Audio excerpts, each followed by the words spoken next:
विद्यार्थी मित्रांनो, आज राहिलेला आपला जो भाग आहे तो राहिलेला भाग आपण समोरच्या ह्याच्यात करणार. आजचा आपला नवीन जे सुरू होता तो होता शेकडेवारी. शेकडेवारी किंवा टक्केवारी. टक्केवारी याच्यातला आपला प्रकार सुरू आहे, प्रकार नंबर 20. मागच्या व्हिडिओमध्ये आपण प्रकार नंबर 19 पर्यंत केलं. आता प्रकार नंबर 20 येतात घेणार. चला, आता प्रकार नंबर 20 मध्ये पहिलं गणित काय म्हणते आपल्याला लक्ष द्या. एका गावची लोकसंख्या दरवर्षी 10% वाढते.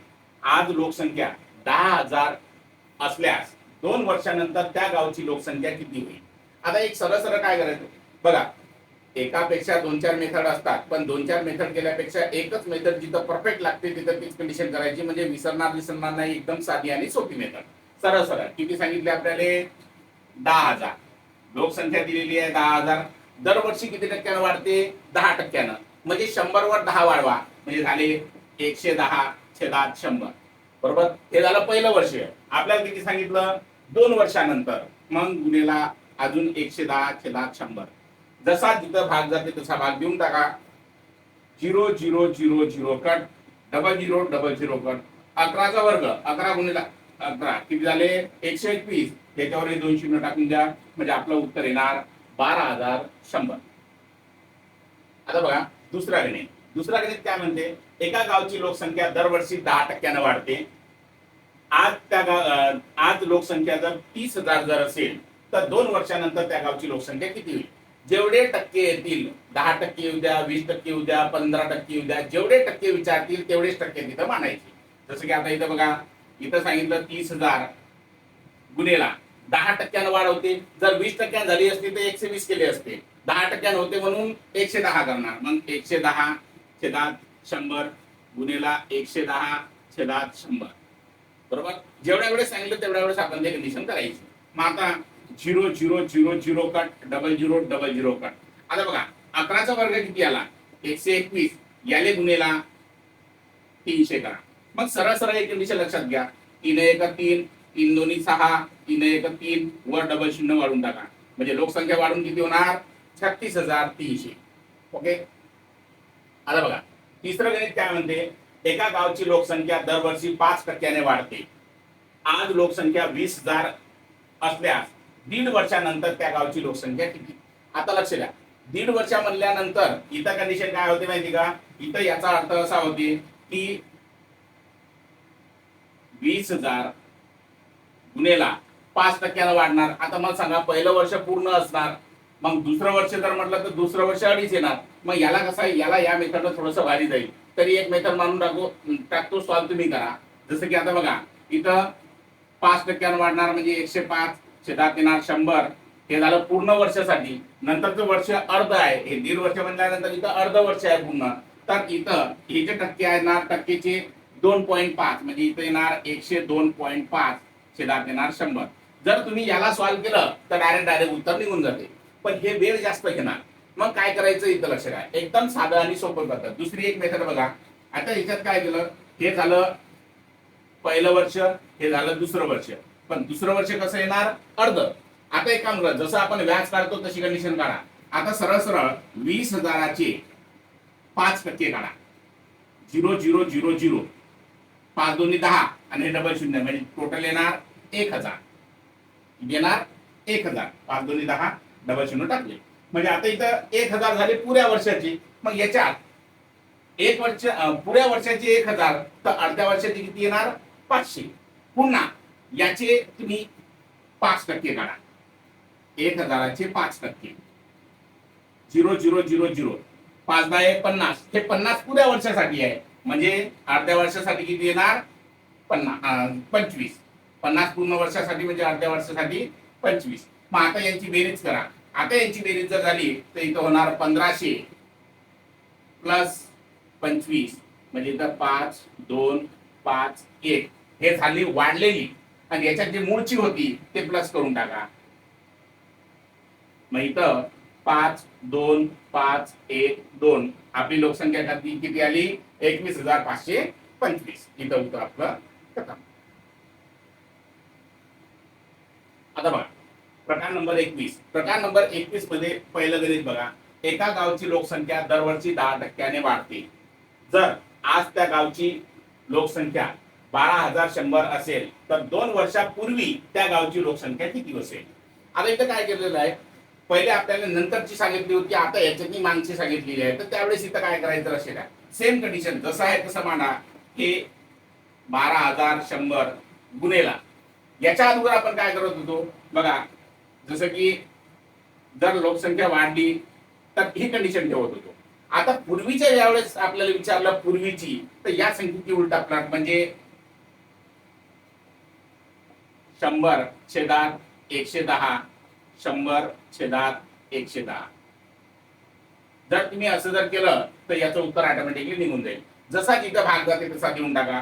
0 0 0 0 कट. 11 1 11, 11 1 11 उरला 1, 11 1 11 पुन्हा 11 1 11, 11 1 11 ह्याच्यावर 2 शून्य टाकून द्या. या 100 वर हे 2 शून्य जर टाकले तर आपली लोकसंख्या किती होणार? 10,000. इथं उत्तर खरं. आता बघा दुसरं गणित काय म्हणते, एका गावची लोकसंख्या दरवर्षी 10% वाढते. जर आज त्या गावची लोकसंख्या 36 30 असेल तर 2 वर्षापूर्वी त्या गावची लोकसंख्या किती असेल? आता इथं सरळ सरळ काय करायचं, सेम कंडिशन मांडायची. 36 30 गुणेला 100 येणार 110. 2 वर्ष म्हणजे 100/110. 0 0 0 0 कट. बघा 11 1 11, 11 3 33, मूल्य किती 3, 11 3 33 हे 0 वर गेला. पुन्हा 11 1 11, 11 3 33 हे 0 इथं आला. म्हणजे या 30 वर हे 2 शून्य वाढून टाका, म्हणजे आपलं उत्तर होणार 30 सॉरी 3,000. चला तिसरं गणित काय म्हणते लक्ष द्या. एका गावची लोकसंख्या दर 5 वर्षांनी 10% वाढते.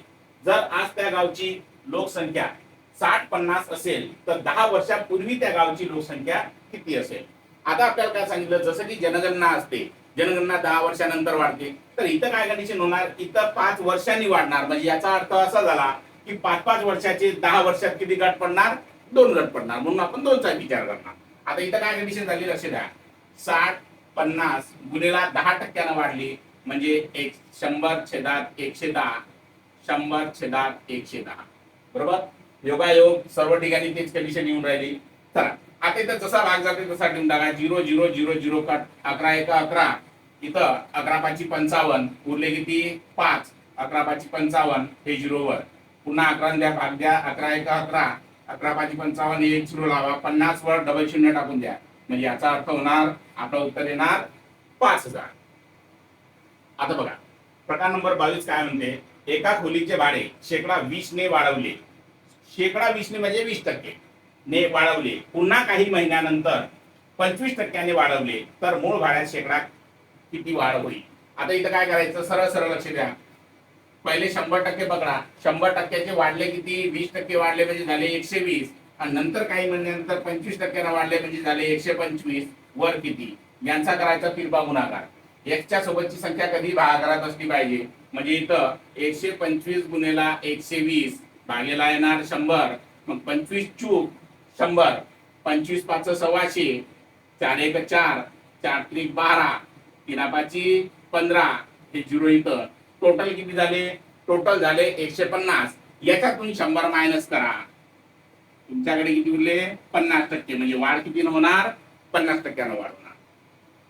किंवा आता हे कंडिशन झाली. दुसरी मेथड असं पण सॉल्व्ह करू शकता, जसं की 100 वर कितीनं वाढलं? 20% म्हणजे 120/100. पुन्हा 25% म्हणजे 125/100. जसा जिथं भाग जाते तसा भाग देऊन टाका. बघा 100 100 कटले. 25 चूक 100, 25 5 125, 4 1 4, 4 3 12 हे 0 वर. 3 5 15 वर 1 शून्य लावा. म्हणजे टोटल किती आले? पुन्हा 150. याच्यातून 100 मायनस करा म्हणजे उरणार किती? 50. एक तर या मेथडनं करा किंवा या मेथडनं करा. कोणत्याही मेथडनं जे तुम्हाला सोपं वाटते त्या मेथडनं तुम्ही करू शकता. चला दुसरं गणित काय म्हणते लक्ष द्या. एका खोलीचे भाडे 20% वाढवले. पुन्हा काही महिन्यानंतर 10% वाढवले तर मूळ भाड्यात किती वाढ होईल? सेम कंडिशन जसं आता केलं आपण. 100 वर 120 तर 110 वर किती? जसं होते तसं करा.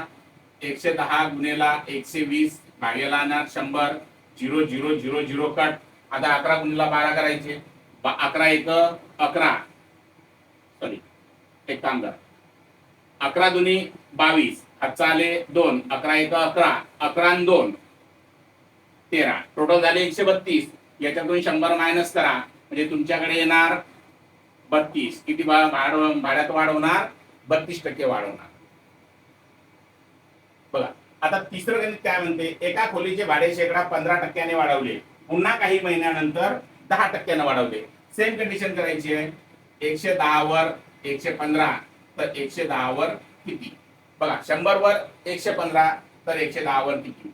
मग 110 गुणेला 115 भागेला येणार 100. 0 0 कट केले 5 न बाई इथं बंद जाते, इथं बंद जाते. 5 दुनी 10. 5 दुनी 10 उरले किती? 5 त्रिक 15. आता यांचा गुणाकार करून घ्या. बघा 11 त्रिक 33. आजचा आले 3. 11 दुनी 22. 22 आणि 3 25. याच्या भागाकारात येणार 2. आता सरळ सरळ भाग तोडा. 2 1 2. 2 दोन्ही 4 उरला 1. 2 सकी 12 उरला 1. पॉईंट 0 2 पंच 10. आता याच्यातून 100 मायनस करा म्हणजे आपल्याकडे किती उरणार? 26.5 एवढ्या टक्क्यानं वाढवणार. चला आता प्रकार नंबर 23. प्रकार नंबर 23 मध्ये काय म्हणते, एका पुस्तकाची किंमत शेकडा 20% कमी केल्यास त्याचा खप 25% वाढला तर पूर्वीच्या उत्पादनात शेकडा किती फरक पडेल? सरळ सरळ काय कंडिशन करायची आहे लक्ष द्यायचं. इथं तुम्हाला बघा 100 वर 20 कमी केले म्हणजे इथं किती? 80. तर त्याचा खप किती वाढला? 25 न म्हणजे 125 वर किती? तिरपा गुणाकार केला. 125 गुणेला 80 भागेला येणार 100. मग 25 चूक 100. 25 5 सव्वाशे. 4 1 4. 4 2 8.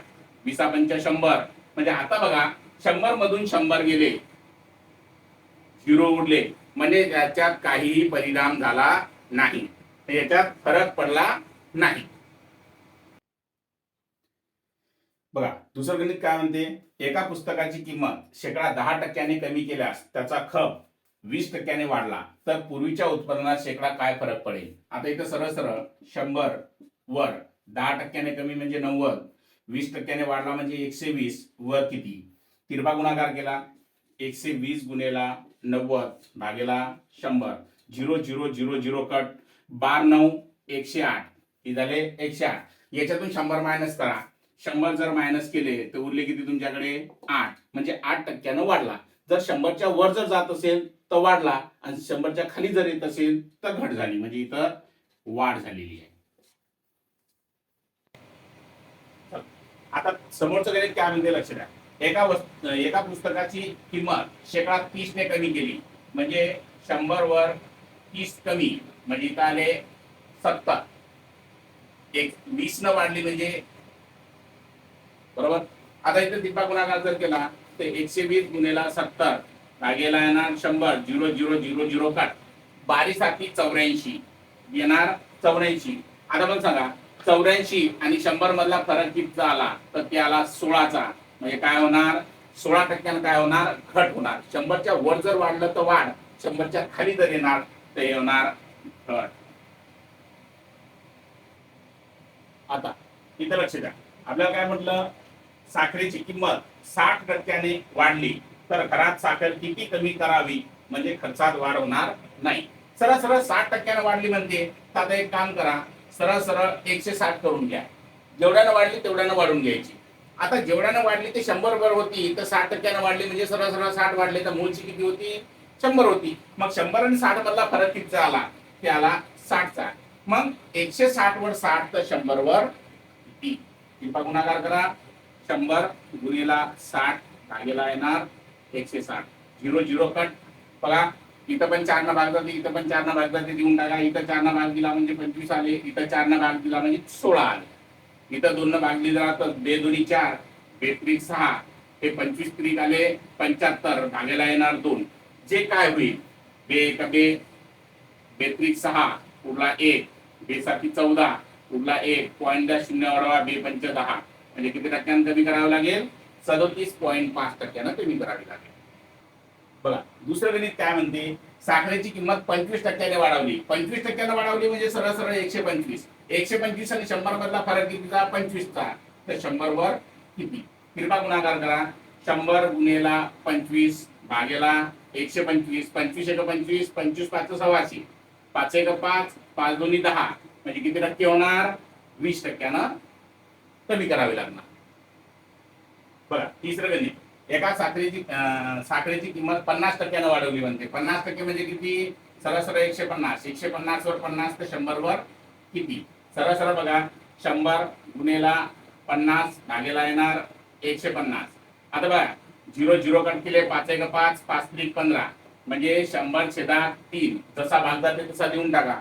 3 एक 3, 3 त्रिक 9 उरला 1, 3 त्रिक 9 उरला 1, पॉईंटचा 0 वाढवा, 3 त्रिक 9 उरला 1, 3 त्रिक 9, म्हणजे काय होणार? 33.33%. आता बघा प्रकार नंबर 25 मध्ये पहिले गणित काय म्हणते, एका व्यक्तीने 30% सफरचंद विकल्यानंतर त्याच्याकडे 630 सफरचंद शिल्लक राहिले, तर सुरुवातीला त्या व्यक्तीकडे किती सफरचंद होते? आता सरळ सरळ मला सांगा, 30% जर त्याच्याकडे जर निघून गेले तर उरले किती? 100 मधून 30 मायनस करायचे, म्हणजे उरणार किती तुमच्याकडे? 70. मग 70 वर 630 म्हणजे 70% म्हणजे 630, तर 100% म्हणजे किती? सरळ सरळ 100 गुणेला 630 भागेला येणार 70. 0 0 कट करा, 7 एक 7, 7 9 63.